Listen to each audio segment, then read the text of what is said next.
كما يحب ربنا ويرضى والصلاة والسلام على نبينا محمد وعلى آله وصحبه ومن سار على نهجه بإحسان إلى يوم الدين وبعد. Hadirin Allah muliakan, tidak ada kata yang pantas untuk kita ucapkan pada kesempatan kali ini kecuali bersyukur kepada Allah Subhanahu wa taala atas segala nikmat dan karunia Allah berikan dan Allah limpahkan kepada kita, sebagaimana salawat dan salam semoga senantiasa tercurahkan kepada junjungan kita Nabi kita Muhammadin sallallahu alaihi wasallam beserta para keluarga, para sahabat dan orang-orang yang istiqomah berjalan di bawah naungan sunnah beliau sampai hari kiamat kelak. Hadirin yang Allah muliakan, khususnya ibu-ibu sekalian, karena ini awalnya kajian ibu-ibu tapi dibuka secara umum, bicara tentang wanita. Siapa sih wanita yang gak ingin mukanya kinclong gitu loh, mukanya berseri, mukanya bersih. Itulah dambaan banyak wanita, bahkan mungkin 99,99999% wanita ingin wajahnya kinclong. Terus 0,1%-nya pengennya apa? Pengennya kinclong banget gitu loh, atau bingit. Jadi itu keinginan dari, bisa dikatakan hampir semua wanita. Nah, dan keinginan itu kalau dalam rangka menyenangkan suami dan digunakan untuk ketaatan kepada Allah Subhanahu wa taala sebagai istri, maka nggak ada masalah sama sekali. Hanya saja pertanyaannya adalah, banyak di antara kita yang hanya fokus pada perawatan atau treatment kecantikan tertentu dan lupa bahwa ulama kita itu ternyata memberikan tips kepada kita. Nah, bagi kita yang ingin, atau ibu-ibu yang ingin mukanya berseri, mukanya bersih dan bisa tampil maksimal, maka ada baiknya mendengar nasihat dari seorang tokoh besar di dalam sejarah Islam, sahabat yang dijamin masuk surga, bahkan 10 sahabat terbaik, bahkan bukan hanya 10 sahabat terbaik, ini top 5-nya sahabat, 5 sahabat terbaik. Dan di waktu yang sama beliau adalah menantu Rasul Sallallahu Alaihi Wasallam.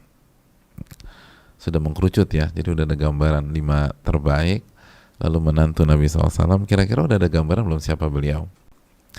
Oke, saya kasih clue lagi. Bukan hanya menantu, tapi beliau menikahi 2 anak wanita Nabi SAW, tentu saja bukan pada waktu yang sama. Dan saya rasa hanya tinggal satu nama yang ada di benak kita. Siapa nama tersebut? Abdurrahman bin Auf? Ya bukanlah jamaah. Namanya adalah Utsman bin Affan radhiyallahu ta'ala an, Dzun Nurain, pemilik 2 cahaya, yang artinya pernah menjadi pemimpin dan mengimami 2 putri Nabi kita sallallahu alaihi wasallam. Beliau pernah memberikan sebuah kaidah besar kepada kita dalam masalah ini. Mari kita simak baik-baik. Beliau menyampaikan dalam sebuah nasihat, dan nasihat ini bisa dicek di dalam kitab Al-Adab Syar'iyyah. Beliau radhiyallahu ta'ala anhu menuturkan, ma asarra ahadun sariratan illa adharaha Allahu ala safahati wajhihi wa falatati lisanih. Tidaklah seseorang menyembunyikan rahasia, melakukan sebuah amalan rahasia, kecuali Allah Subhanahu wa taala akan tampakkan rahasia tersebut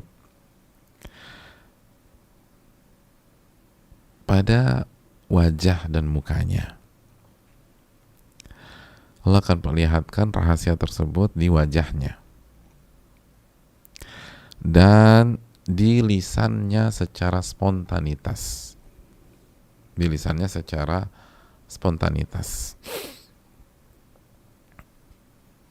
falatati lisani itu bagaimana cara dia berbicara secara spontanitas, nggak pakai skrip, nggak pakai naskah. Begitulah cara dia bicara. Hadirin yang Allah muliakan, khususnya ibu sekalian, yang semoga kita semua dimuliakan oleh Allah. Dari nasihat simpel ini kita bisa tarik sebuah kesimpulan bahwa kalau kita ingin punya wajah yang berseri, punya wajah yang kinclong, maka milikilah amalan-amalan rahasia yang kinclong. Nah itu, milikilah amalan-amalan rahasia yang kinclong. Jadi kalau amalan rahasia kita kinclong, maka nanti wajah kita akan kinclong deh, Masya Allah. Dan lisan kita akan enak banget didengar. Dan kalau sekarang bukan hanya lisan ya, tapi jempol juga enak. Kadang-kadang lisan tuh pendiam, tapi jempolnya tajamnya minta ampun. Padahal tuh kuku udah dipotong, udah di mani-pedi, tapi tetap aja kalau udah WA, ya Allah, puluhan orang tersinggung. Nah hadirin Allah muliakan, maka kuncinya milikilah rahasia yang kinclong, amalan-amalan rahasia. Nah, itu akan berpengaruh ke wajah kita, akan berpengaruh ke wajah kita. Kita akan punya air muka yang bagus, air muka yang segar, yang nyenengin, yang orang tuh kayak senang banget ngelihat kita gitu ya, khususnya suami kita. Lalu teman-teman wanita kita, kalau ini ibu-ibu, tentu saya, kok mbak kok wajahnya kok berseri banget, nah gitu. Pasti perawatan. Iya, perawatan dong, masa nggak perawatan? Perawatannya apa? Tahajud perawatannya, gitu, Masya Allah. Perawatannya itu sholat sunnah di rumah sendirian, nah itu. Perawatannya itu baca Quran ketika nggak ada orang, Masya Allah. Dan amalan-amalan kinclong lainnya. Dan ini nggak main-main, yang memberikan tips adalah orang yang terbukti sukses di dunia dan akhirat. Orang sosok yang dijamin masuk surga, Utsman bin Affan radhiyallahu taala an. Oleh karena itu bagi kita semua, baik ibu-ibu maupun jika ada bapak-bapak atau ikhwan yang dengar, kalau kita ingin punya wajah yang berseri, kita harus punya waktu sendirian dengan Allah Subhanahu wa taala, lalu kita isi dengan ibadah. Kita isi dengan ibadah. Makanya salah satu tips dari Umar bin Khattab radhiyallahu taala an, Umar bin Khattab, semua orang tahu ya, Umar bin Khattab, kata beliau, khudhu bihadhikum minal uzlah. Kalian tuh harus punya waktu sendirian dengan Allah Subhanahu wa taala. Harus punya waktu.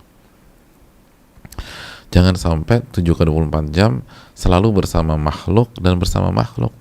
Walaupun sama suami kita, walaupun dengan anak-anak kita atau dengan keponakan kita, sama suami bagus, sama anak-anak juga positif, tapi harus ada waktu, gak ada siapa-siapa kecuali kita dengan Allah Subhanahu wa ta'ala. Harus ada waktu beruzlah gitu loh. Beruzlah itu hal yang dibutuhkan bagi kita yang ingin punya wajah yang kinclong dan kebahagiaan di dunia dan di akhirat, tentu saja, yang jauh lebih penting daripada sekedar muka yang kinclong, tentu saja.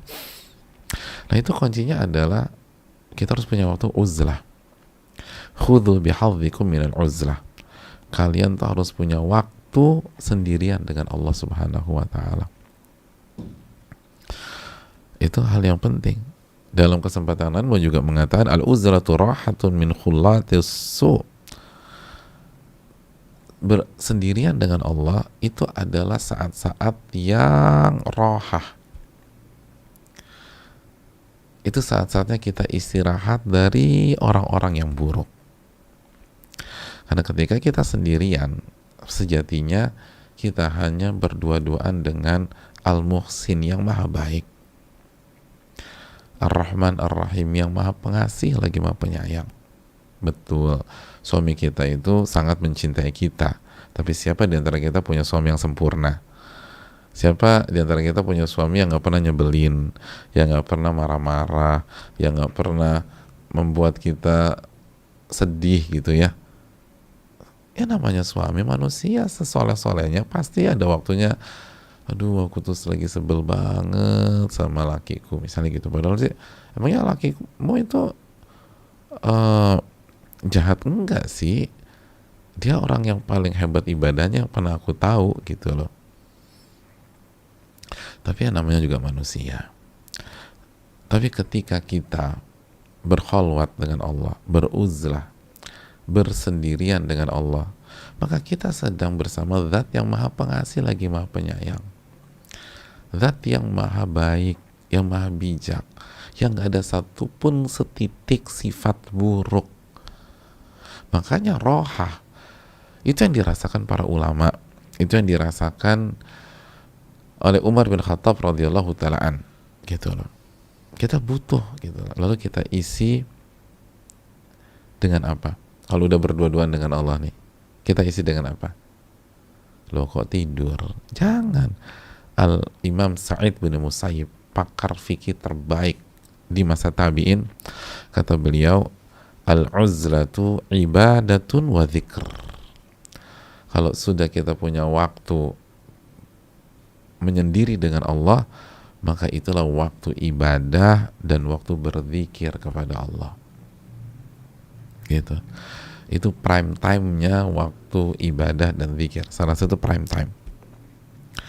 Jadi hadirin Allah muliakan, dan salah satu manfaatnya ke wajah tadi kata Utsman bin Affan. Ke wajah. Di samping ibu-ibu misalnya perawatan kecantikan dan seterusnya selama tidak haram ya. Tapi ini harus dilakukan nih jamaah. Ini harus dilakukan. Dan bukan hanya Umar yang mengatakan demikian.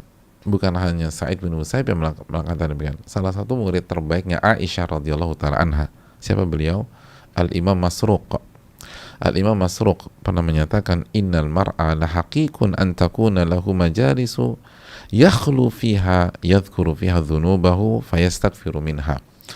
Seseorang itu butuh memiliki momen-momen, majelis-majelis yang tidak ada seorang pun kecuali dia dengan Allah Subhanahu wa taala.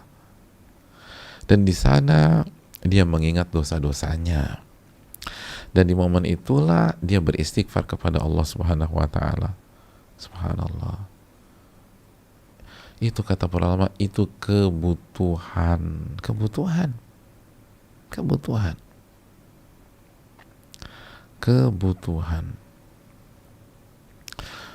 Makanya Al-Imam Ahmad bin Abdul Halim pun menyatakan, la budda lil abdi min uzlatin li ibadatih. Seorang hamba itu harus punya waktu sendirian dengan Allah, atau berdua-duaan dengan Allah. Harus punya waktu. La budda lil abdi min uzlatin. Seorang hamba itu harus punya waktu sendirian dengan Allah. Nggak ada siapapun, termasuk suaminya nggak ada. Untuk apa? Li ibadati, agar dia bisa ibadah kepada Allah. Agar dia bisa ibadah kepada Allah. Wa dzikrihi, agar dia bisa mengingat Allah Subhanahu wa taala. Dia ingat betapa baiknya Allah kepada dia, nikmat-nikmat Allah kepada dia, apa yang telah Allah berikan selama ini buat dia. Wa tilawati, dan waktu itu dia gunakan juga untuk membaca firman-firmannya. Dia gunakan untuk membaca kalamullah, membaca Al-Quranul Karim. Gak ada siapapun, suaminya gak ada, anak-anaknya gak tahu. Pada saat itu dia hanya dengan Allah. Lalu dia baca firman-firman Allah tersebut. Wa muhasabatihi li nafsi, dan dia gunakan waktu itu untuk bermuhasabah, introspeksi diri, mengintrospeksi apa sih kekurangan aku ini selama ini, apa kekhilafan aku selama ini, apa dosaku dengan Allah, berapa kali kita sholat itu khusyuk. Berarti kan mayoritas nggak khusyuk, hadirin. Itu yang harus kita resapi. Lalu sikap kita yang buruk di hadapan suami kita, orang-orang terdekat kita, betapa kita nggak memaksimalkan kebersamaan kita dengan orang tua kita misalnya. Itu saat-saat itulah waktunya kita bermuhasabah. Wa du'aihi wa istighfarih. Dan di saat itulah kita berdoa kepada Allah Subhanahu wa taala. Kita minta tolong sama Allah. Dan enaknya nggak ada siapapun yang tahu. Jadi kita bebas ngemis kepada Allah. Kita bebas ngemis kepada Allah. Kita bebas minta tolong sama Allah.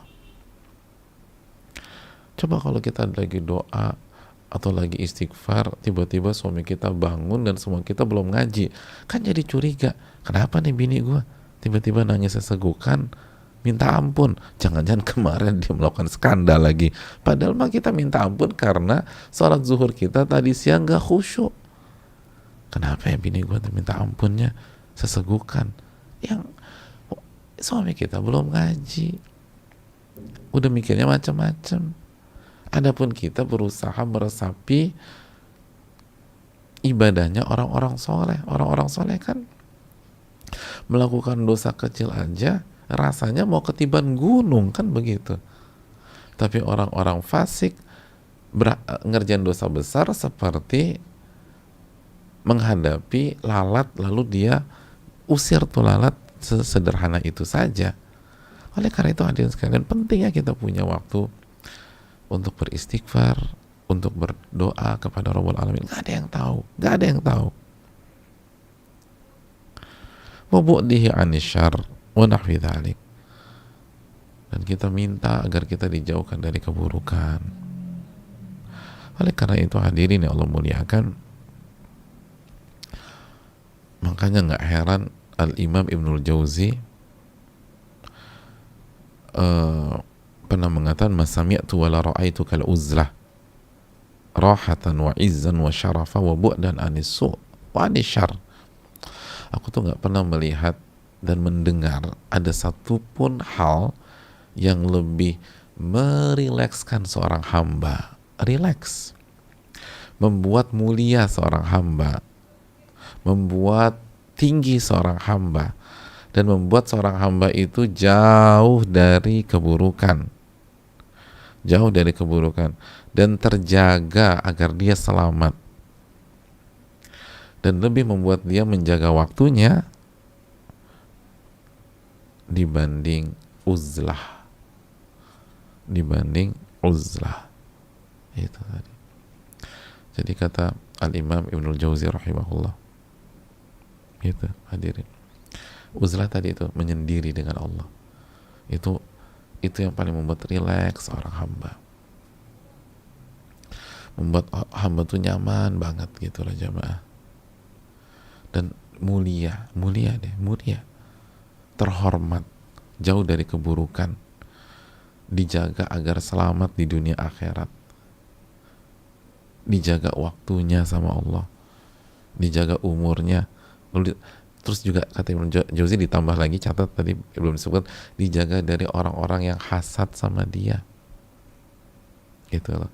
Iya kan, kapan kita terkena atau rentan terkena dampak negatif orang-orang yang hasad sama kita? Saat kita berinteraksi sama manusia kan.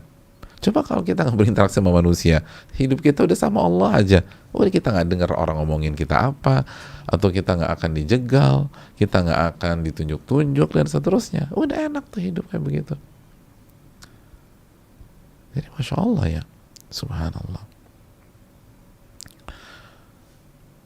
Jadi hadirin yang Allah muliakan, itu makanya nggak ada waktu lebih bagus menjaga kita dari orang yang hasad, orang yang mencela dan mencaci kami kita kecuali pada saat kita uzlah.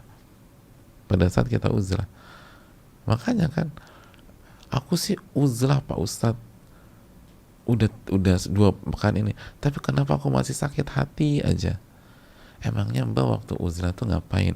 Aku buka-buka WA gitu loh sama instastoryku, ya pantesan aja sakit hati, yang dibuka gadgetnya juga, ngelihat grup, kesel lagi, ya Allah kok dia tega banget ngomong gini kepada aku, ya sakit hati lagi. Jadi kalau udah uzur udah jangan pegang-pegang gadget, kecuali buka mushaf gitu loh. Mushaf yang ada di gadget udah itu aja, yang lain jangan dibuka.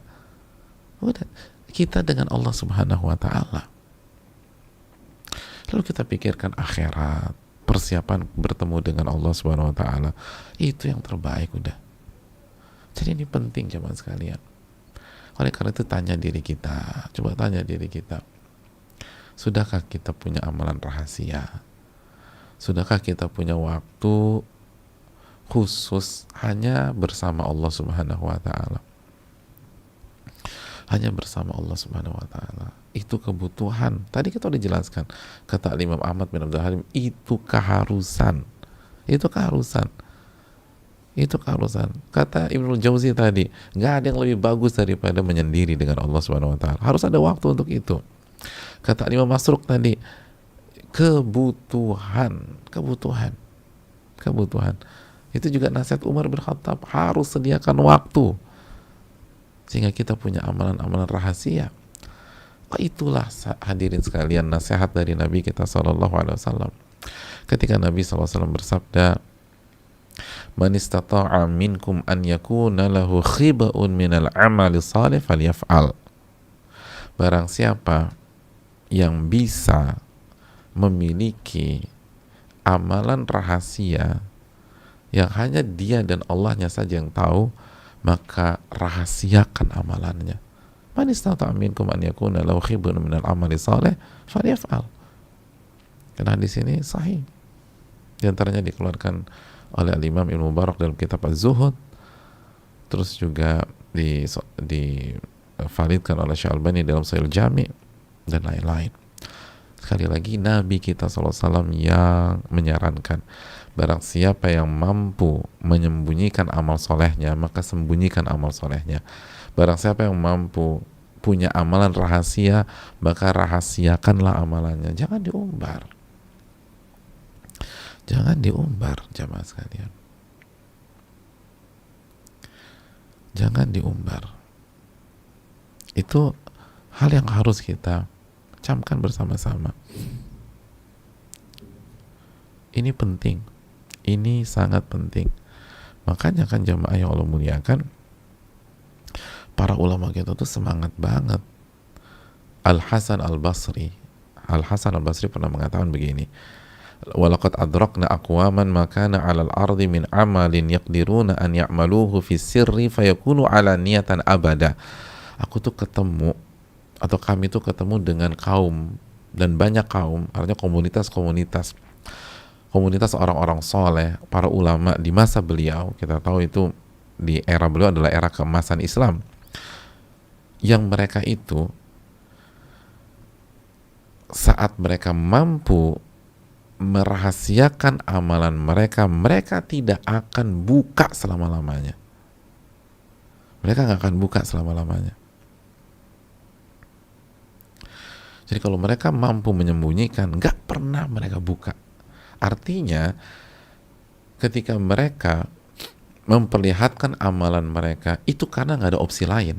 Nggak ada opsi lain. Kalau masih ada opsi merahasiakan, mereka akan rahasiakan. Misalnya apa? Sholat Jumat. Mas, kenapa nggak sholat Jumat udah 3 kali? Rahasia. Aku kerjain di rumah, live dari Mekah. Ya nggak bisa jamaah sekalian. Ini mah berantakan. Sholat Jumat itu harus di masjid. Dan kalau di masjid kelihatan orang. Nggak ada opsi lain. Nggak ada opsi lain. Nggak ada opsi lain. Tapi kalau ada opsi menyembunyikan, merahasiakan, mereka akan rahasiakan itu. Mereka nggak akan buka, Mau dirayu kayak mau segala macam. Kamu kemarin tuh nangis kenapa sih gitu loh. Mau dipancung-pancung, kamu lagi berantem ya sama suamimu ya. Wah, kepancing. Enggak, aku tuh tahajud, aku menikmati, aku tenggelam dalam istighfarku. Ketahuan tuh akhirnya. Dipancing gitu kebuka. Jangan udah. Jadi hadirin Allah muliakan, itu Hasan Al-Basri, itu ulama-ulama klasik kita gitu. Kalau mereka masih bisa menyembunyikan amalan, mereka nggak akan buka, mereka nggak akan kasih lihat. Mereka nggak akan kasih lihat. Jadi udah tutup aja deh gitu loh. Kalau kita puasa sunnah, bukanya udah nggak usah ada orang tahu. Kenapa kalau pas kita buka, kita posting di grup, selamat berbuka sister. Itu biar semua orang tahu Anda lagi berbuka. Jadi ngapain dibuka? Udah diem aja.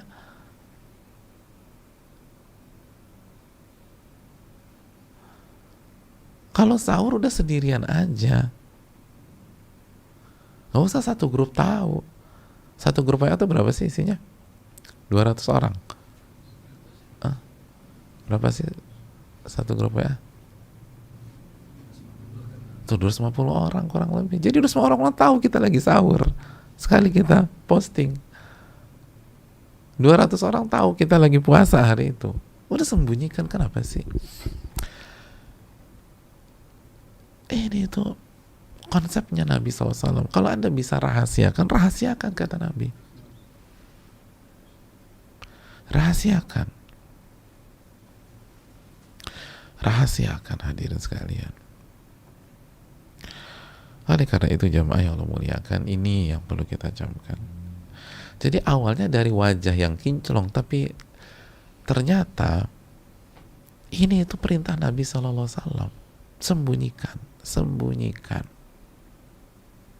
Dan ini praktek para ulama klasik kita. Dan sampai hari ini orang-orang soleh, mereka menyembunyikan amal mereka.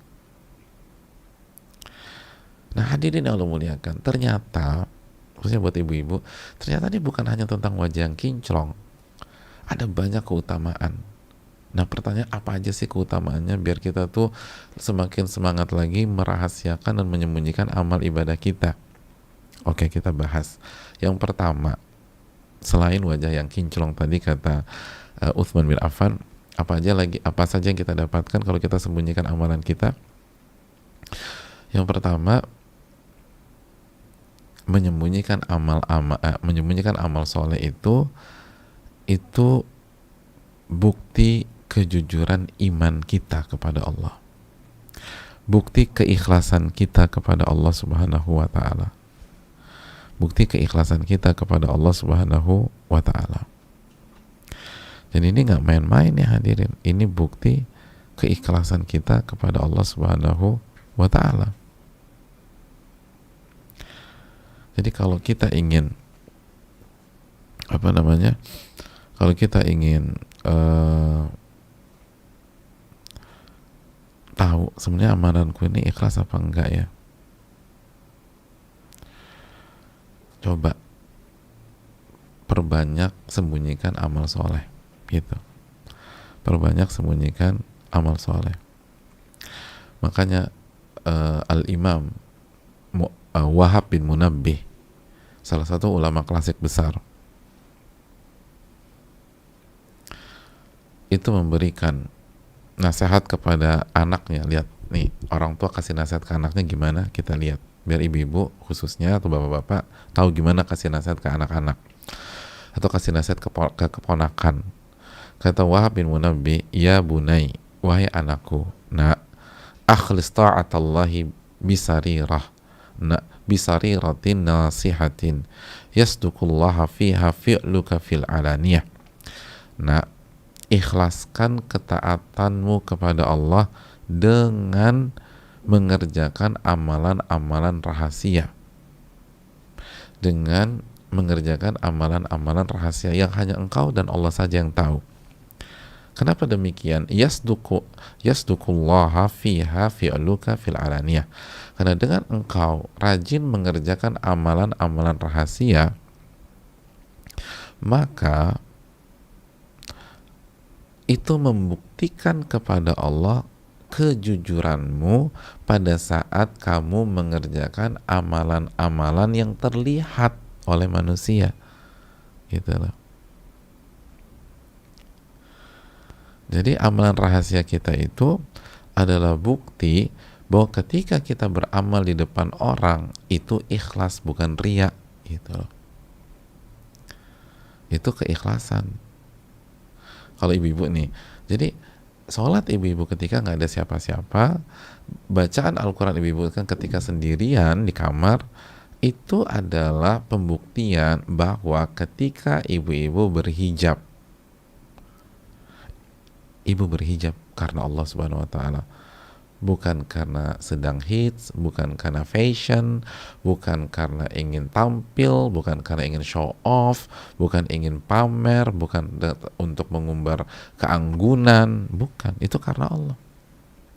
Ya kan? Kan kita tahu pakaian ibu-ibu sekalian itu kan pakaian ketakwaan, itu takarub kepada Allah. Wanita yang menutup aurat pakai hijab misalnya, itu kan ibadah kepada Rabbul Alamin. Nah pertanyaannya, ikhlas nggak pada saat kita berhijab? Apalagi hijab kita bagus, hijab kita mahal, hijab kita elegan dan seterusnya. Dan itu kan salah satu hal yang paling susah di dunia ibu-ibu kan. Gimana menata hati ketika pakai busana?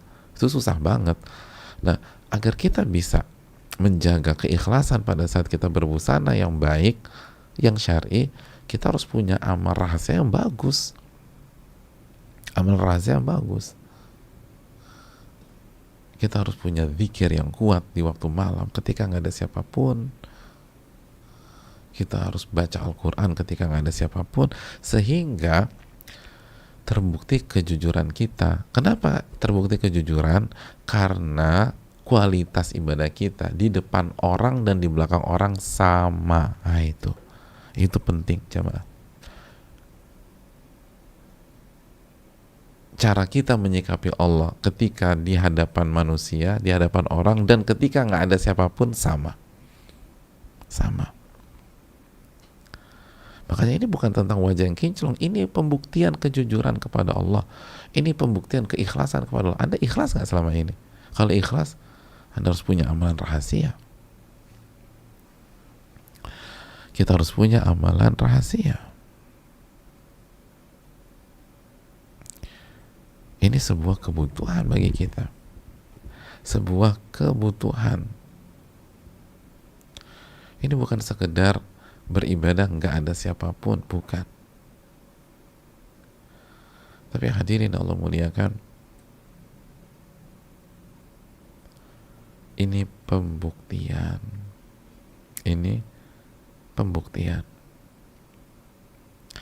Makanya Al-Fudail bin Iyad pernah mengatakan, kana yuqal min akhlaqil anbiya wal asfiya al akhyar at-tahirah qulubuhum khalaiqu thalatha. Ada sebuah kaidah yang diakui para ulama dari zaman ke zaman, kata Fudail bin Iyad, bahwa akhlaknya para nabi dan akhlaknya orang-orang yang ikhlas, yang hatinya bersih,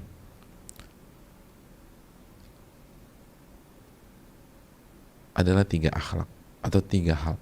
Yang pertama al-hilm, kematangan, kedewasaan dalam bersikap. Yang kedua al-anah, tidak tergesa-gesa dalam bertindak dan bersikap. Jadi matang, dewasa, dan kalau berbicara atau bersikap tenang. Dan yang ketiga hadzun min qiyamil lail, mereka punya waktu dan porsi untuk qiyamul lail sendirian, gak ada siapapun. Itu hadirin, pada saat orang-orang gak ada gitu. Jadi hadirin yang Allah muliakan, itu kata Fudail bin Iyad, 3 hal yang dimiliki dan menjadi karakter, yang menjadi lifestyle dan pola hidup para nabi dan orang-orang soleh yang hatinya bersih, hatinya ikhlas, jujur sama Allah. Apa? Yang pertama al-hilm, kematangan, kedewasaan, wal ana, tidak tergesa-gesa dalam bersikap, merespon, bertindak, semua tenang, calm gitu ya. Dan yang ketiga, punya porsi rutin untuk qiyamul lail.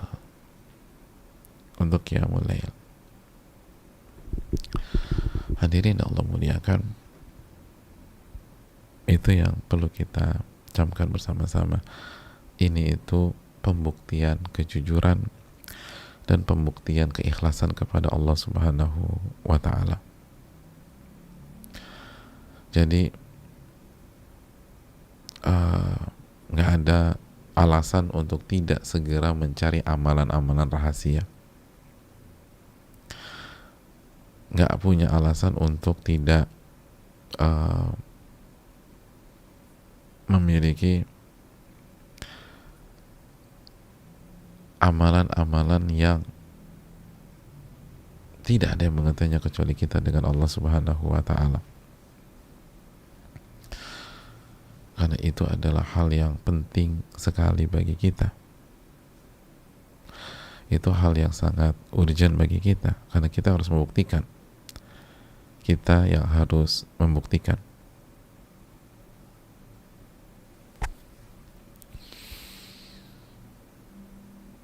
Makanya para ulama kita mengatakan bahwa agama kita akan senantiasa baik dan soleh jika rahasia kita menunjukkan bahwa penampilan kita di tengah manusia itu jujur.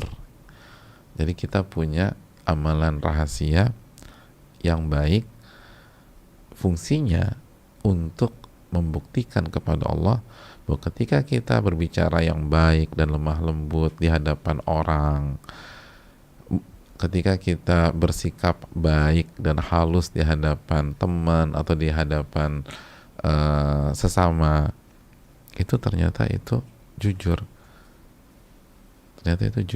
gitu loh.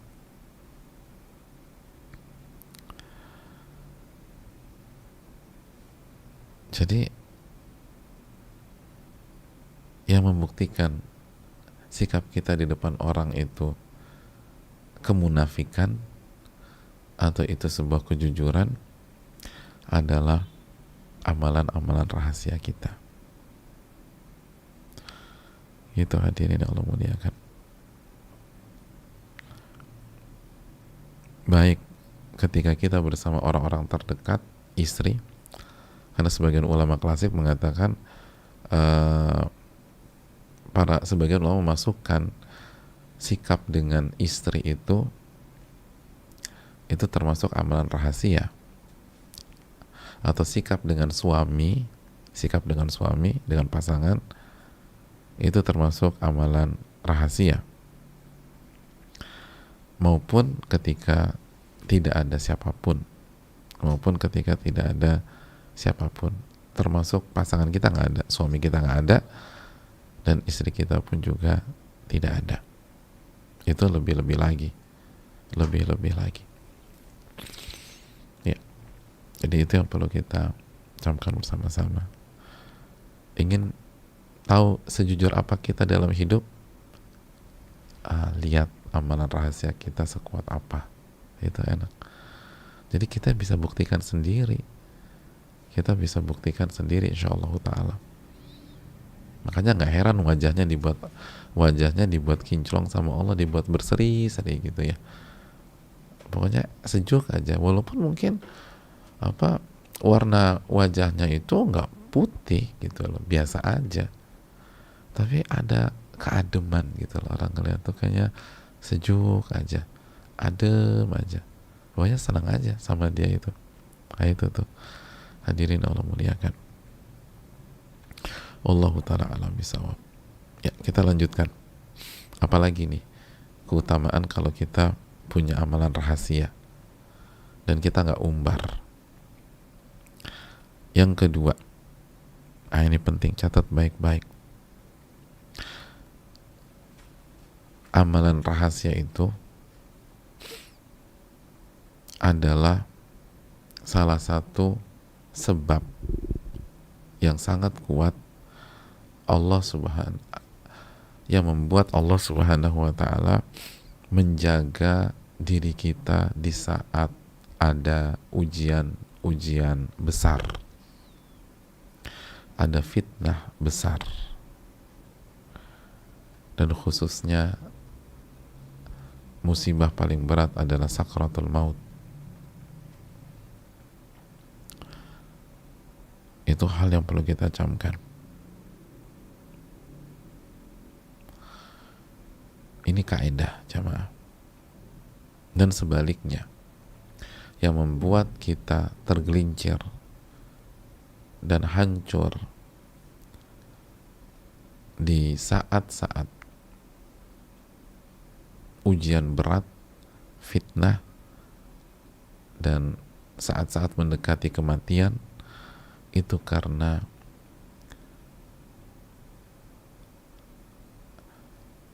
amalan rahasia kita buruk.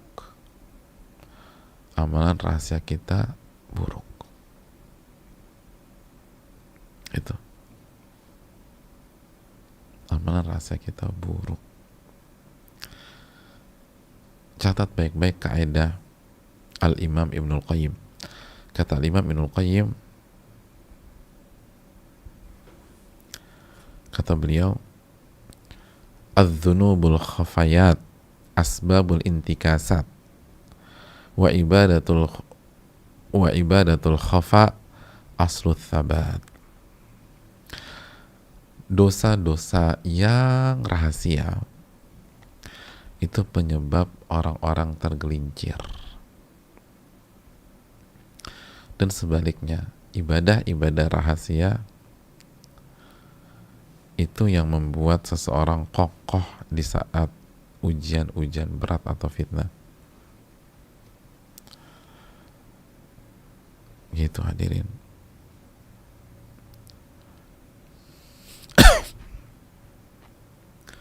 Sekali lagi, dosa-dosa rahasia, dosa-dosa pada saat kita sedang sendiri itu ya, itu yang membuat kita tergelincir di saat-saat fitnah atau ujian,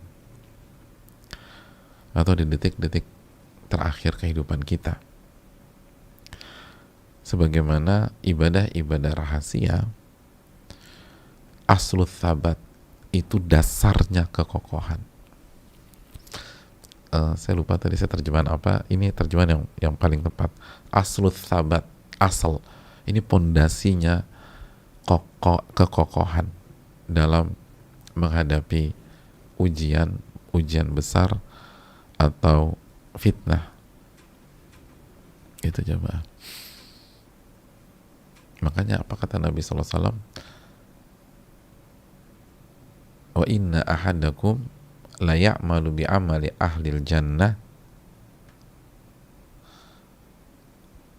hatta ma yakuna bainahu wa bainaha illa dhira' fayasbiqu alaihi alkitab faya'mal bi'amali ahlin nar fayadkhulaha.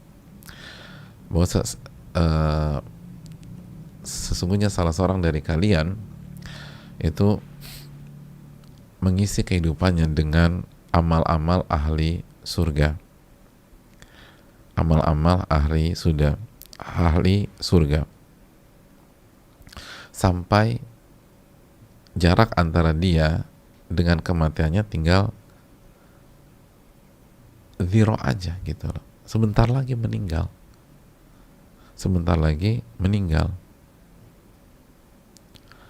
Terus apa yang terjadi? Fayasbiqu alaihil kitab. Lalu catatan Allah tertulis lain. Faya'mal bi'amali ahlin nar. Lalu di last minute ya, di menjelang wafatnya itu dia mengerjakan amalan ahli neraka.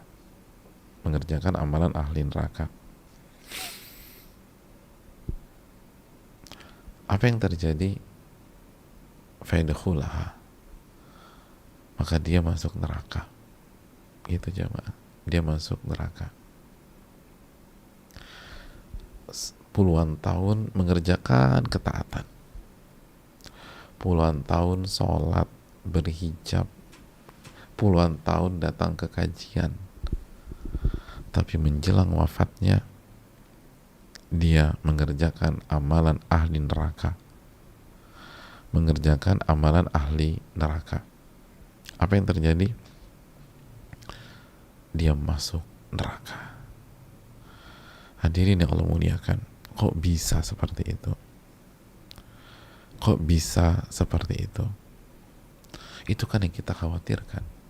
Ngaji bertahun-tahun, aktif bertahun-tahun, tapi akhirnya tergelincir di akhir-akhir perjuangan. Di akhir-akhir perjuangan. Oleh karena itu hadirin yang Allah muliakan, dalam riwayat yang lain dalam hadis Muslim, inna rajula la ya'malu zaman at-tawil bi amali ahlil jannah. Ada orang, sesungguhnya ada orang yang dalam waktu yang sangat panjang mengerjakan amalan-amalan ahli surga. Thumma yukhtam lahu amaluhu bi amali ahli nar. Lalu dia tutup hidupnya dengan amalan ahli neraka. Na'udzubillah. Thumma na'udzubillah.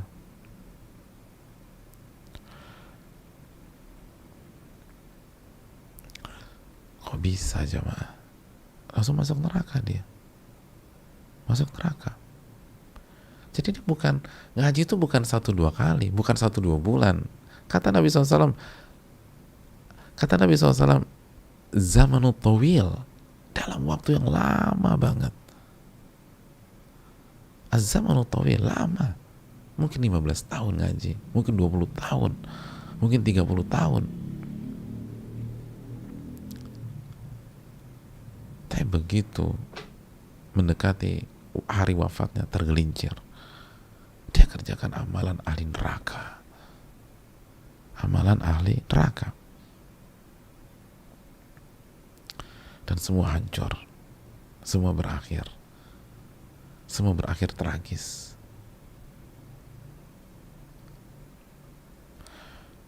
Hadirin, kok bisa? Bukankah Allah tidak zalim? Kok bisa seperti itu? Kenapa? Apa yang terjadi? Apa yang salah?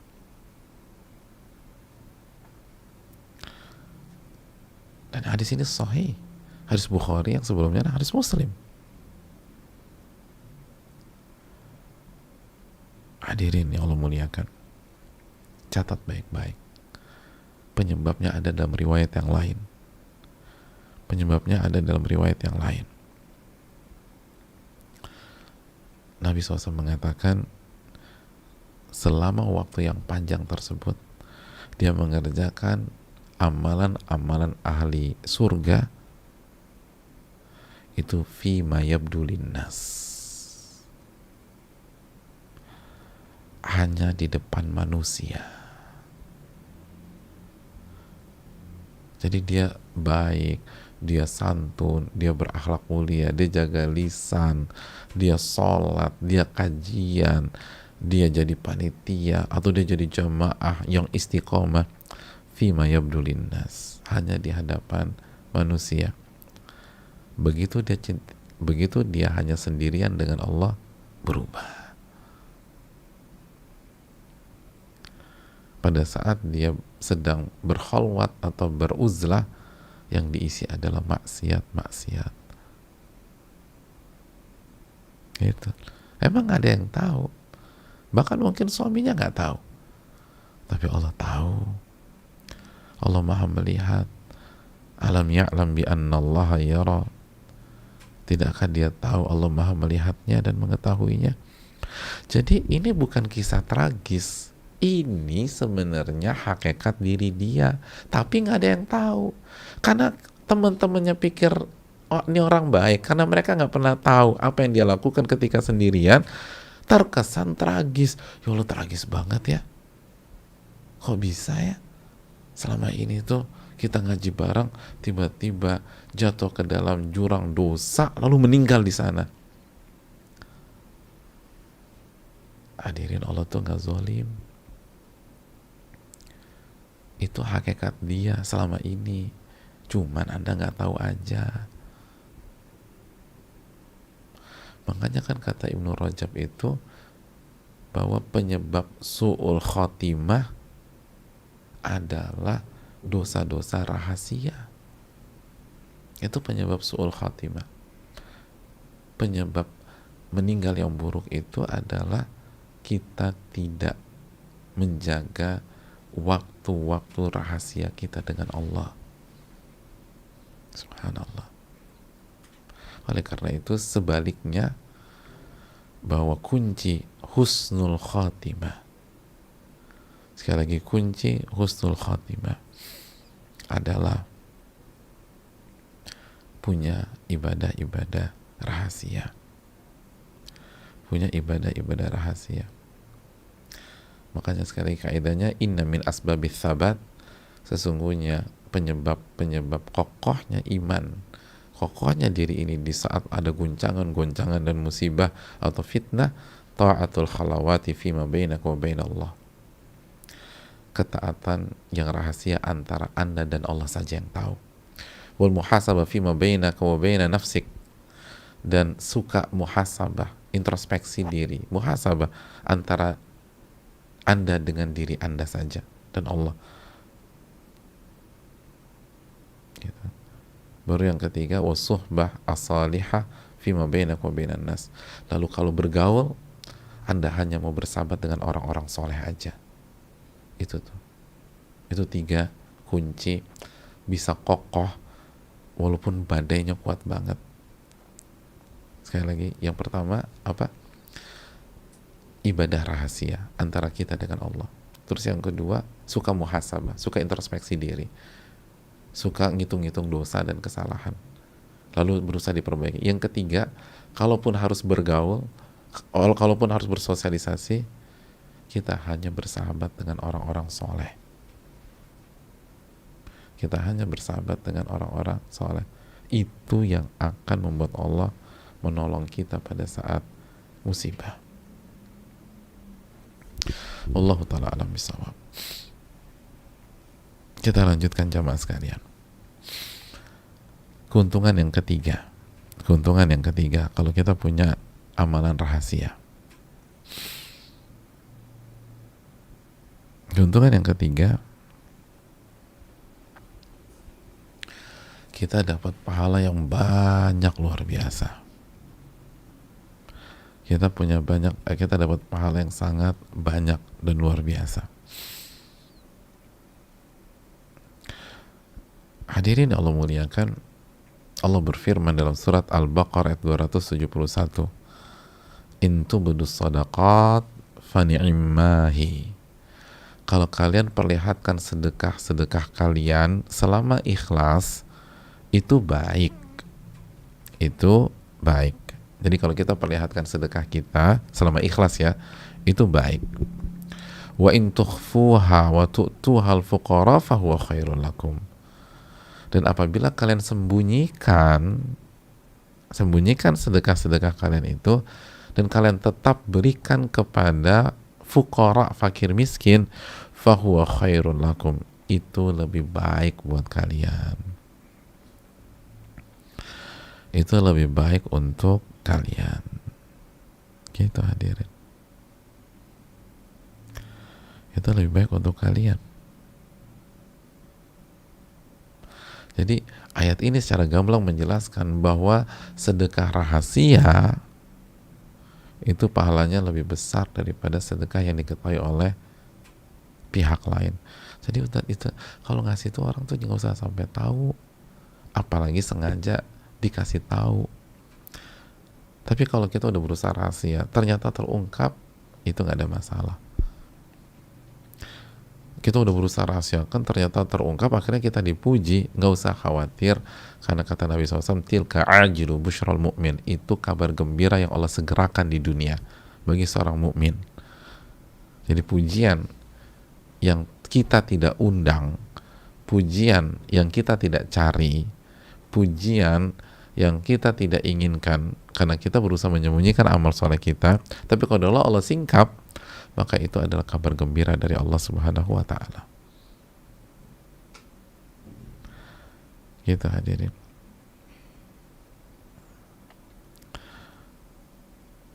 Oleh karena itu yang perlu kita camkan.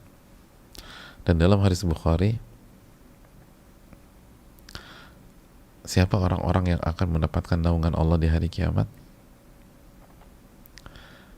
Dari 7 kelompok, lihat 2 yang Nabi sebutkan.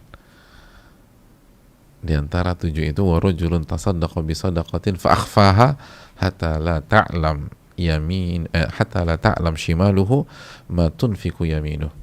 Seseorang yang apabila bersedekah, apabila memberi, dia sembunyikan sampai tangan kirinya tidak tahu apa yang diinfakkan tangan kanannya. Masya Allah. Sampai tangan kirinya tidak tahu apa yang diinfakkan tangan kanannya. Kata para ulama, gini loh hadirin. Saya mau tanya sama kita semua, ibu-ibu nih. Ibu-ibu, kalau ibu-ibu jemput anak ke sekolah, yang ikut tangan kanan apa tangan kiri? Maksudnya, iya. Siapa yang ikut, siapa yang di rumah? Tangan kanan apa tangan kiri? Ya dua-duanya lah Pak Ustadz. Nggak mungkin salah satu ketinggalan. Itu tangan kanan, tangan kiri selalu kompak. Oh gitu. Iya. Oke. Kalau ibu-ibu ke pengajian, yang ikut tangan kanan apa tangan kiri? Ya dua-duanya lah Pak Ustadz.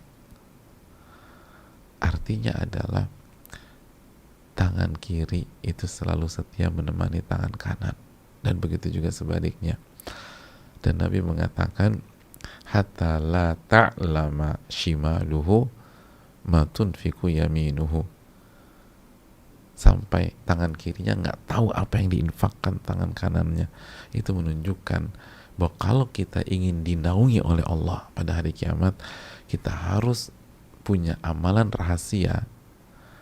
Kita harus bersedekah, paling nggak punya lah ada 1-2 hal yang kita sedekahkan, dan amalan-amalan rahasia yang lain, wirid kita, zikir kita, bacaan Quran kita, air mata kita, sholat kita, yang tidak diketahui oleh siapapun termasuk orang-orang terdekat kita selama ini, orang-orang yang kedekatannya seperti tangan kiri ke tangan kanan.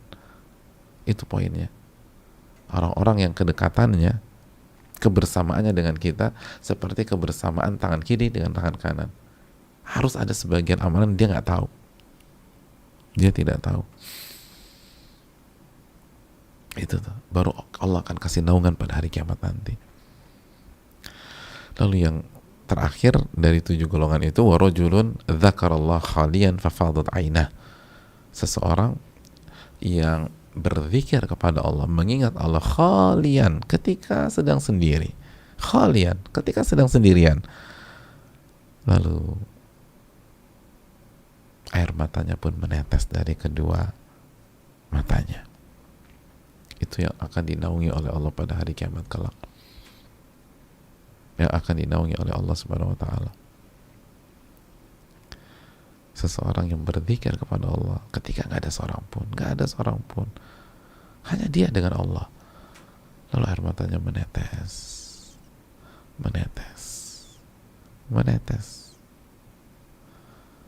karena mengagungkan Allah Subhanahu wa ta'ala, karena takut akan dosa-dosanya kepada Rabbul Alamin, karena terharu betapa baiknya Allah kepada dia. Padahal dia banyak dosa, dia banyak khilaf, dia banyak kesalahan. Gak pantas kita dapat ini semua. Siapa yang kasih semua ini? Allah Subhanahu wa ta'ala. Tanpa terasa air mata itu berjatuhan, membasahi pipinya, menetes ke sajadahnya atau ke spray kasurnya, dan gak ada yang tahu pada saat itu, gak ada yang tahu, hanya dia dengan Rabbul Alamin. Itu orang-orang yang akan dinaungi oleh Allah pada hari kiamat kelak. Masya Allah, ini pahala luar biasa jemaah, pahala luar biasa. Oleh karena itu,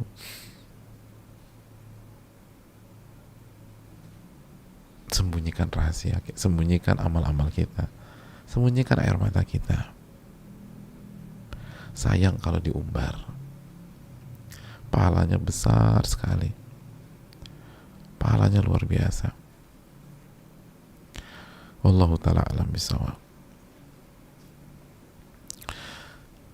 Yang berikutnya jemaah, yang berikutnya, apa sih keuntungan kalau kita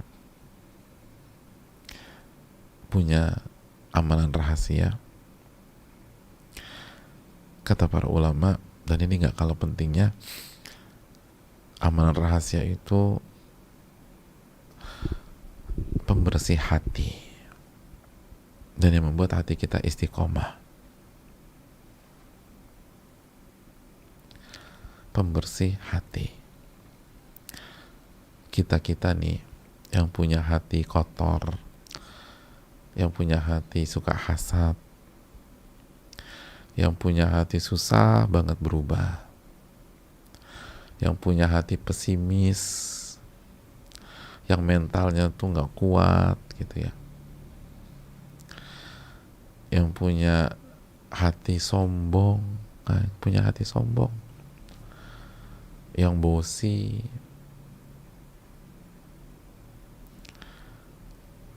yang punya hati merasa tinggi gitu, hatinya ala-ala madam gitu, princess,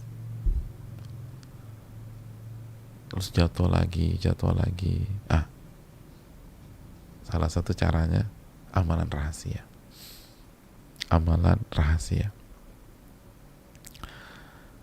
Sebagian para ulama menyampaikan, catat baik-baik kaidah ini, man aktsara ibadata sir aslahallahu lahu qalbahu sya'al abdu am aba. Masya Allah. Barang siapa yang memperbanyak ibadah-ibadah rahasia, maka Allah akan perbaiki hatinya. Dia inginkan atau dia tidak inginkan. Allahu Akbar. Dia inginkan atau dia nggak inginkan. Allah akan perbaiki hatinya. Jadi contoh, dia tuh misalnya dia punya, kan kita punya banyak PR hati ya. Misalnya kita pengen perbaiki hati kita biar nggak sombong, biar nggak angkuh. Konsentrasi kita di sana seringkali kan seringkali kita susah fokus ke dua hal ya, kita fokus ke satu hal. Padahal di waktu yang sama kita juga punya sifat pelit gitu loh. Atau kita punya PR tentang masalah riya. Itu kalau kita sembunyikan amalan hati kita, kalau kita sembunyikan ibadah dan kita punya ibadah-ibadah rahasia, itu bukan hanya kesombongan yang Allah hilangkan, riya kita pun Allah hilangkan. Padahal kita konsentrasinya hanya ke kesombongan, misalnya begitu. Kita konsentrasinya hanya ke kesombongan, pelitnya Allah hilangkan juga. Keras kepalanya Allah hilangkan. Padahal keras kepala belum masuk agenda kita. Aduh, ngatasin sombong aja susah banget. Nanti satu-satu deh. Aku yang penting jangan sombong dulu deh. Dihilangkan. Iya ya, enak nih plong. Terima kebenaran enak. Tunduk enak. Merendahnya enak. Gitu jemaah. Gitu, Masya Allah. Makanya Nabi SAW itu menambah ibadah-ibadah di waktu malam kan gitu. Makanya apa kata Allah dalam surat Al-Muzammil, ya ayyuhal muzammil qumil laila illa qalila. Wahai orang yang berselimut, qiyamul laila, kecuali di sedikit waktu saja. Nisfahu awin qus minhu qalila. Kalau bisa setengah malam tuh qiyamul lail, atau kita turunkan sedikit. Au zid alaihi warattilil Qur'ana tartil, atau ditambah justru, dan bacalah Al-Quran secara tartil. Subhanallah. Makanya nggak heran bagaimana Nabi menjadi manusia yang hatinya paling bersih, karena begitu ibadah malamnya. Dan ibadah malam ibadah rahasia. Itu yang perlu kita camkan jemaah sekalian. Itu yang perlu kita renungkan. Makanya Hudzaifah bin al-Yaman itu pernah ditanya oleh seseorang. Simak baik-baik pertanyaannya. Kata orang tersebut, hal ana minal munafikin. Apakah aku termasuk orang-orang munafik, wahai Hudzaifah? Pertanyaannya, apakah aku termasuk orang-orang munafik? Apa kata Hudzaifah? Lihat jawaban Hudzaifah. Atusolli idza khalauta wa tastaghfir idza adnabta. Saya mau tanya sama kamu. Apakah kamu sholat ketika sedang sendirian? Kamu sholat nggak ketika sendirian? Qiyamul lail apa enggak? Jaga sholat sunnah nggak ketika sendirian? Dan kamu beristighfar nggak ketika berdosa? Kata orang tersebut, naam, iya, aku sholat. Kata Hudzaifah, idhab fama ja'alakallahu munafiqa. Pulanglah, karena Allah tidak menjadikan kamu orang munafik. Masya Allah. Pulanglah, karena Allah tidak jadikan kamu orang munafik. Gitu. Kan kita sering, apalagi kadang-kadang kita suka hancur ketika salah lagi, sampai kita bertanya, saya tuh munafik gak ya?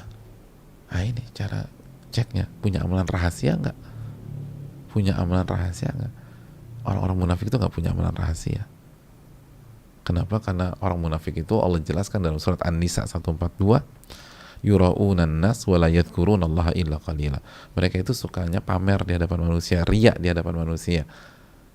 Kalau nggak ada manusia, males. Wa idza qamu ila shalah qamu kusala. Kalau mereka berdiri untuk sholat, beranjak untuk sholat, mereka mengerjakan sholat itu malas-malesan. Itu orang munafik. Yura'unan nas, karena mereka sukanya memperlihatkan amalan di hadapan manusia. Mereka nggak suka amalan sembunyi-sembunyi. Mereka nggak suka amalan rahasia. Mereka ingin tampil. Dan mereka tidak berzikir kepada Allah kecuali sedikit saja. Jadi kalau hatinya mau bersih, miliki amalan rahasia. Hatinya mau tawadhu, perbanyak amalan rahasia. Kita ingin hilangkan sifat sombong, sifat tinggi, perbanyak amalan rahasia. Kita ingin nggak punya hati hasad sama orang, milikilah amalan rahasia. Bahkan Nabi SAW setengah malam, kurangi atau lebihkan. Subhanallah. Makanya beliau adalah manusia yang hatinya paling bersih. Nah, hadirin, ketika hati itu bersih, pastikan pengaruh ke wajah jamaah. Pasti pengaruh ke wajah. Wajah tuh enak aja dilihat. Mau wajah secantik apapun, kalau hati kotor tuh nggak enak lihatnya jamaah. Ini yang perlu kita camkan.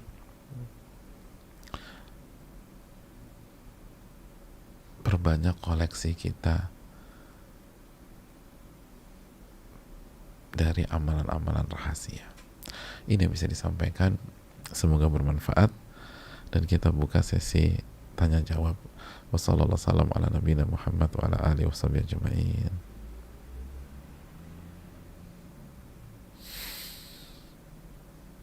Ya.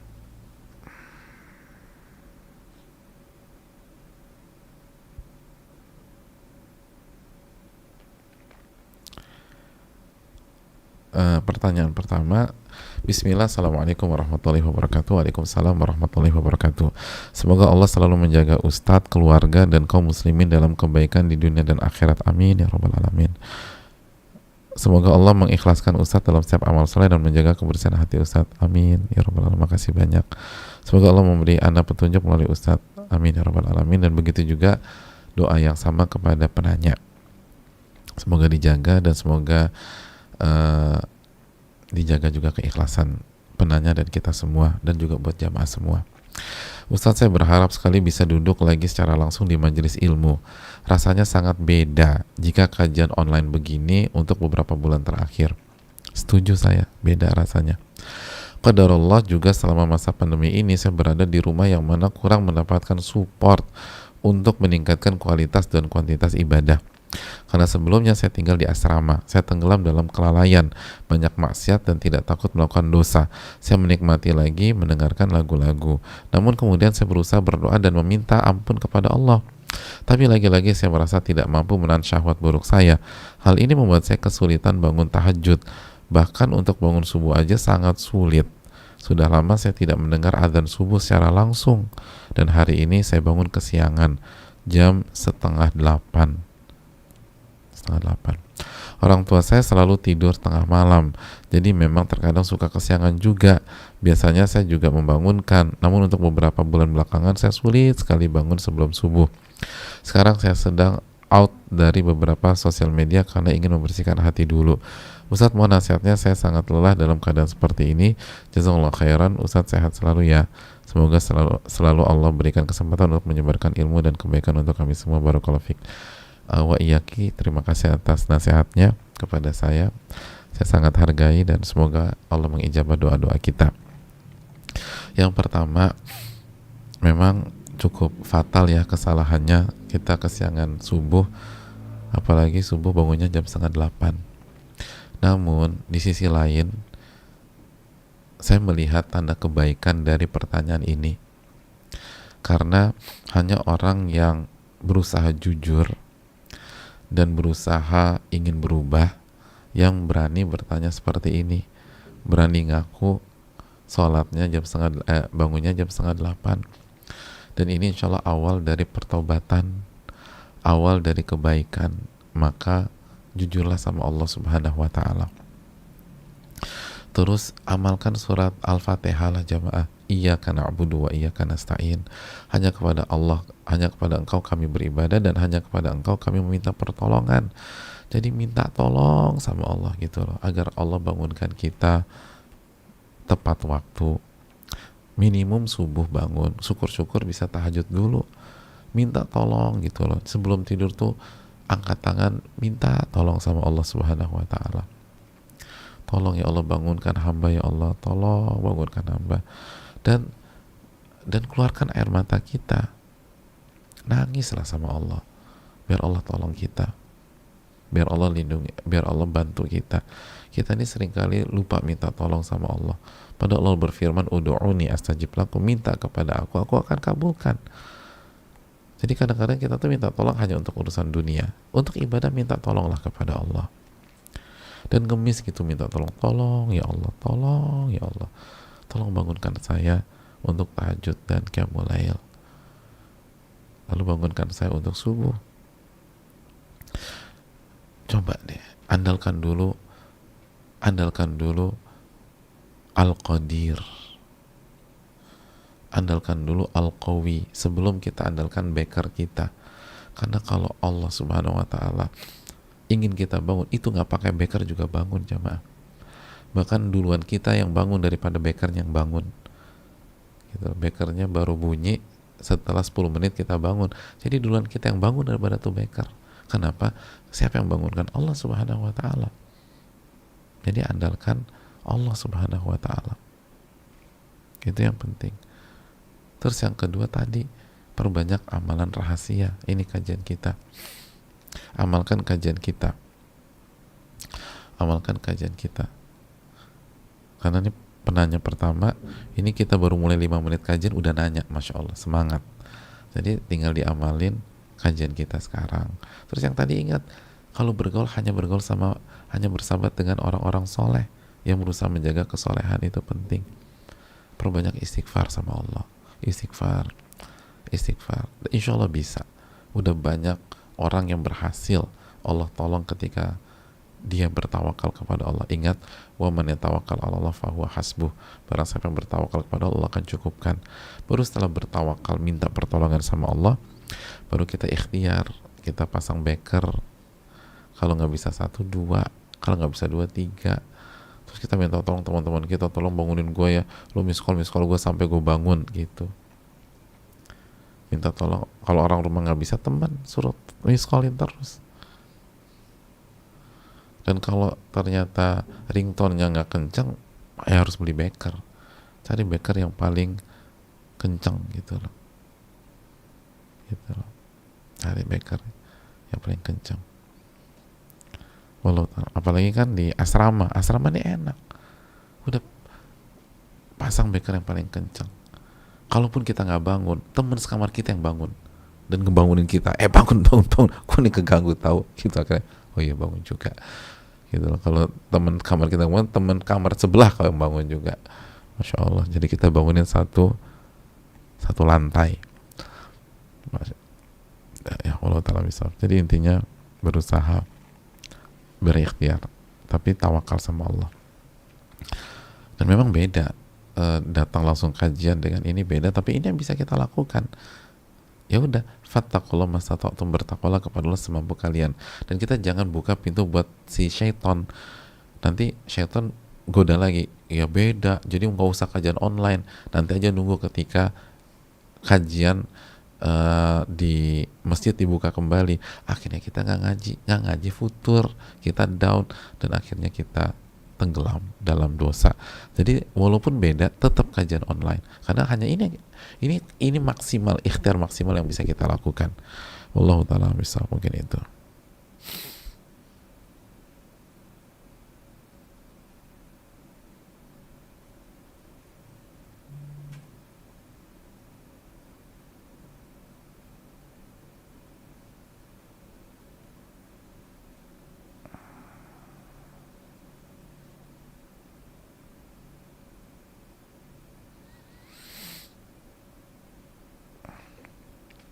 Assalamualaikum warahmatullahi wabarakatuh. Waalaikumsalam warahmatullahi wabarakatuh.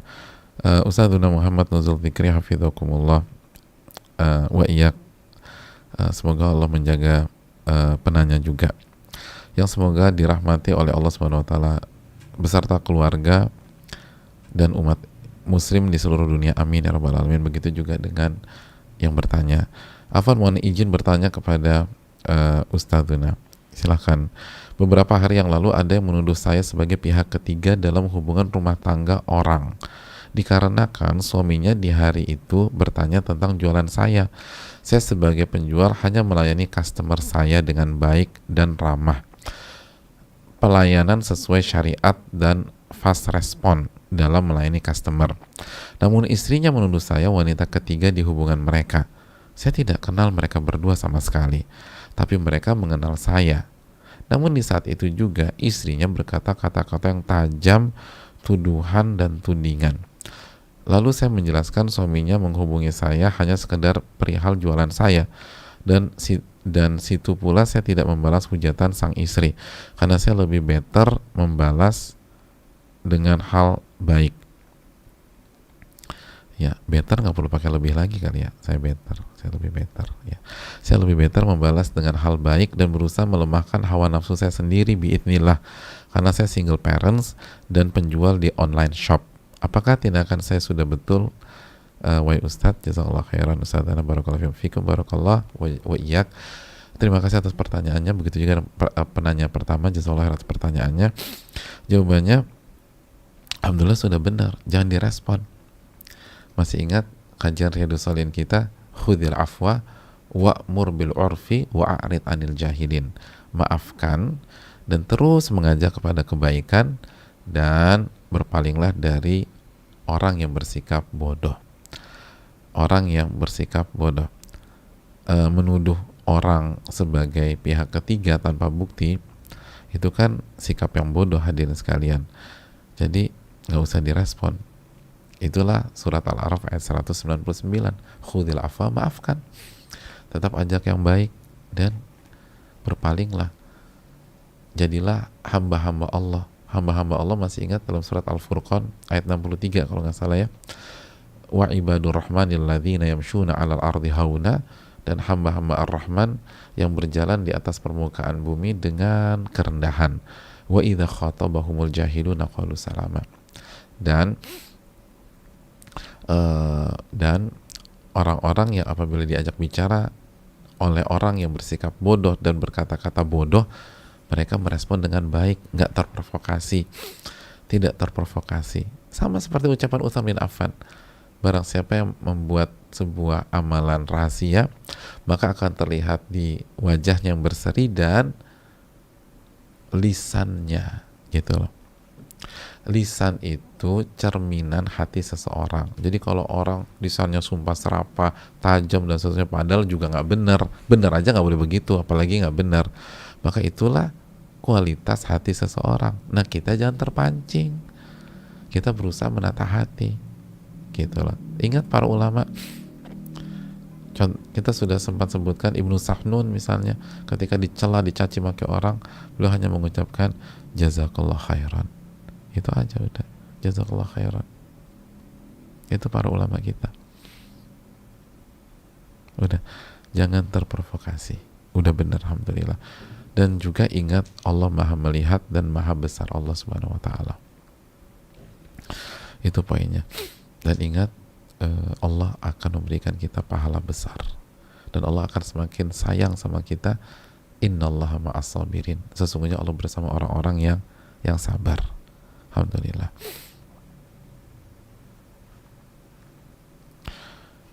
Pertanyaan ketiga, Ustadz mau bertanya. Saya nggak mau bertanya, kok Ustadz mau bertanya? Penanya yang mau bertanya. Kan ada yang mendekat dan ajak serius untuk berumah tangga. Saat itu hati belum ada rasa suka sama sekali. Aku istikharah tapi membingungkan jawabannya. Hati ini mantap tapi justru si laki-laki menjauh, jadi mesti ambil jawaban atau solusinya bagaimana ya Ustadz? Hadirin yang Allah muliakan,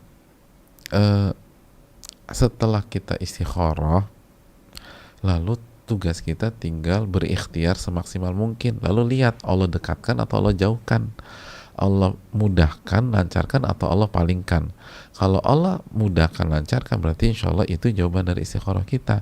Tapi kalau Allah palingkan, Allah persulit, maka itu juga jawaban dari istikharah kita bahwa dia bukan yang terbaik buat kita. Jadi nggak usah galau, itu jawabannya. Kan makanya doa istikharah kan bunyinya apa?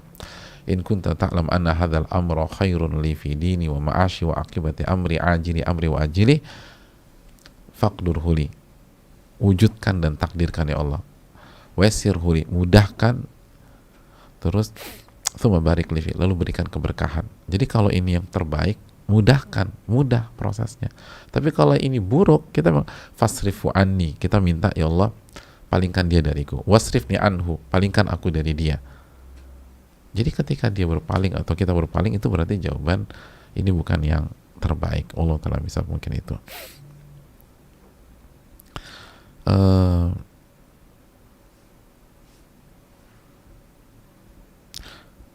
Bismillah, assalamualaikum warahmatullahi wabarakatuh Ustaz. Afan, Anda mau bertanya bagaimana jika amal ibadah rahasia terpaksa harus terbongkar karena ada uzur, misalnya batas waktu dalam mengerjakan ibadah terbatas, hampir habis sehingga terpaksa harus dikerjakan ketika orang-orang melihat, jazakallahu khair. Nggak masalah. Tadi kan kita sudah bahas surat Al-Baqarah berapa? 271 ya. Intu budu sodaqat fa ni'mahi. Apabila kalian perlihatkan sedekah kalian yang ikhlas itu, maka nggak masalah, boleh, baik, selama ikhlas. Jadi kalau ada uzur, Allah Maha tahu, kita bukan sengaja. Ya nggak boleh itu sengaja nampilin untuk tujuan yang negatif, untuk dipuji. Bahkan kalau menampilkan untuk tujuan positif boleh, tapi hati-hati. Jangan bermudah-mudahan. Contohnya kita ingin mengedukasi anak kita. Kita ingin kasih teladan buat anak kita. Jadi sekali lagi, ini yang perlu kita camkan. Wallahu ta'ala bishawab. Jadi insya Allah diperbolehkan.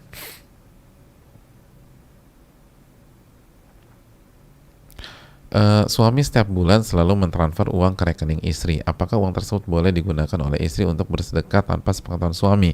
Karena istri ingin mempunyai amalan tersembunyi yang tidak diketahui orang lain termasuk suaminya. Transfer tiap bulan ini untuk apa gitu loh. Tapi kalau uang itu ditransfer oleh suami ke istrinya untuk bayar kontrakan, justru diserkahin, kontrakan nggak dibayar-bayar. Ini kan nggak boleh. Jadi ini untuk apa? Kalau untuk nafkah, jadi transfer sebagai uangnya istri, uang istri ini, maka insya Allah diperbolehkan. Dalilnya apa? Dalilnya ketika Nabi SAW mengumpulkan para wanita pada saat itu, lalu Nabi SAW mengatakan, wahai para wanita, tasaddaqna, bersedekahlah kalian. Dan para wanita yang berkumpul bersama Nabi pada saat itu, secara spontanitas bersedekah dengan apa yang mereka punya pada saat itu. Jadi on the spot sedekahnya. Dari sini para ulama mengatakan, apabila itu milik si wanita, uang itu atau harta itu milik si wanita, maka dia boleh sedekah tanpa izin suami terlebih dahulu, asal miliknya ya, bukan uang suami, tapi miliknya dia. Walaupun itu awalnya berasal dari suami. Gitu loh. Kenapa? Karena pada saat itu para sahabiat bersedekah on the spot langsung. Dan alangkah lebih baiknya jika dari awal, kalau mau lebih safety ya, lebih aman, ya udah dari awal istrinya minta izin secara global. Pokoknya kalau ada apa-apa boleh ya aku berikan. Kalau misalnya kalau suaminya dikhawatirkan setan bermain gitu dengan suaminya atau provokasi dan seterusnya, dari awal pokoknya secara global saya minta izin ya, kalau itu saya akan keluarkan gitu loh. Wallahu ta'ala bishawab. Mungkin itu.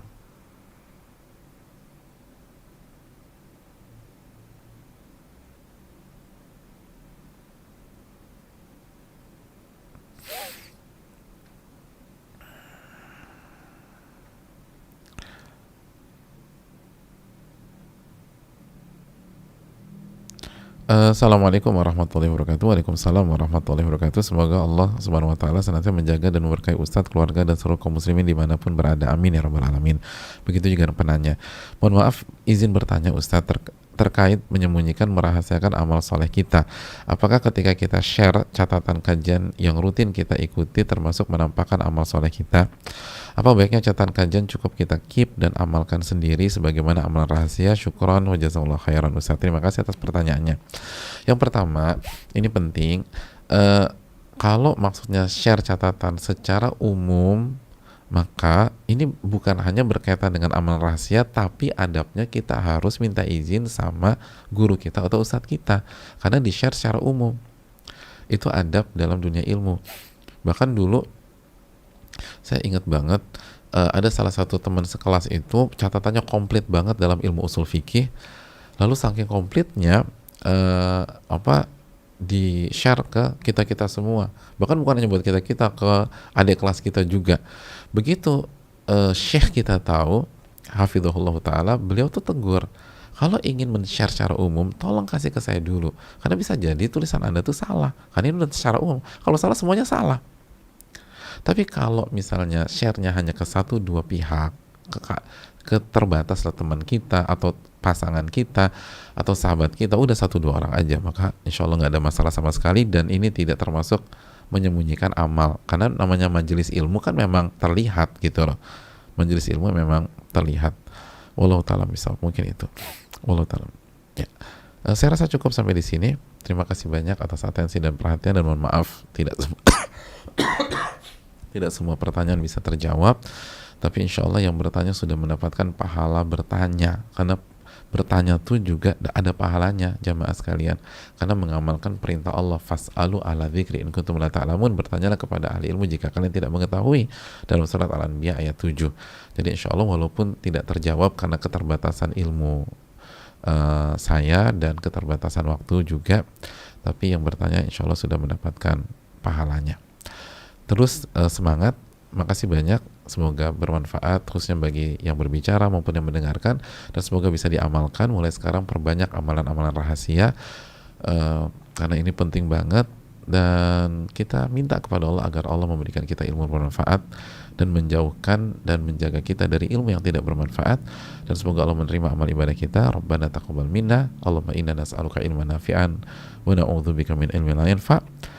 Subhanakallahumma bihamdika asyhadu an la ilaha illa anta astaghfiruka wa atubu ilaik. Assalamualaikum warahmatullahi wabarakatuh.